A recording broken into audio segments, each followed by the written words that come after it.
Gürcüstandan Azərbaycana qeyri-qanuni yolla daxil olmuş Almaniya vətəndaşı həbs edilib. Məlumata görə Qazax rayon məhkəməsinin hökmü ilə 2005-ci il təvəllüdlü şəxsə 4 ay həbs cəzası verilib.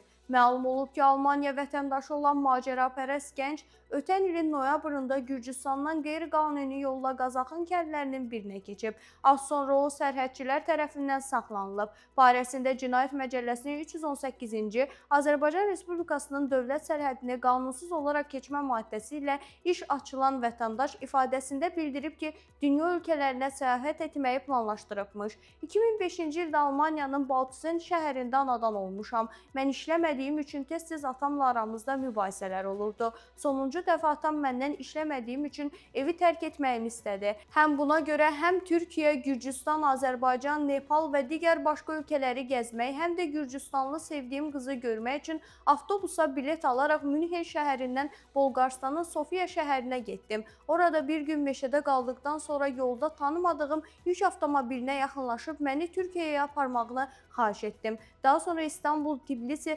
aviareysinə bilet alaraq Tbilisiyə uçdum. 3 gün burada küçədə qaldım. Oradakı insanlardan və mobil telefonda olan xəritədən istifadə edərək piyada yola düşərək 2 gün yol gəldikdən sonra Gürcüstan-Azərbaycan sərhəd keçid məntəqəsinə yaxınlaşdım. Orada mənə Azərbaycana keçməyin mümkün olmadığını bildirdilər. Daha sonra dağlıq ərazilərlə Azərbaycan istiqamətində yolumu davam etdirdim. Təxminən 10-12 saat yol getdikdən sonra adını bilmədiyim kəndə çatdım. Qarşıma çıxan şəxsdən yemək və gecə qalmaq üçün yer soruşdum. Qısa müddətdən sonra sərhədçilər tərəfindən saxlanıldım. Qeyd edək ki, məhkəmə prosesi fevralın 11-də başa çatıb. Cəzasının bitməsindən sonra Almaniya vətəndaşı Azərbaycandan deportasiya edilməsi gözlənilir.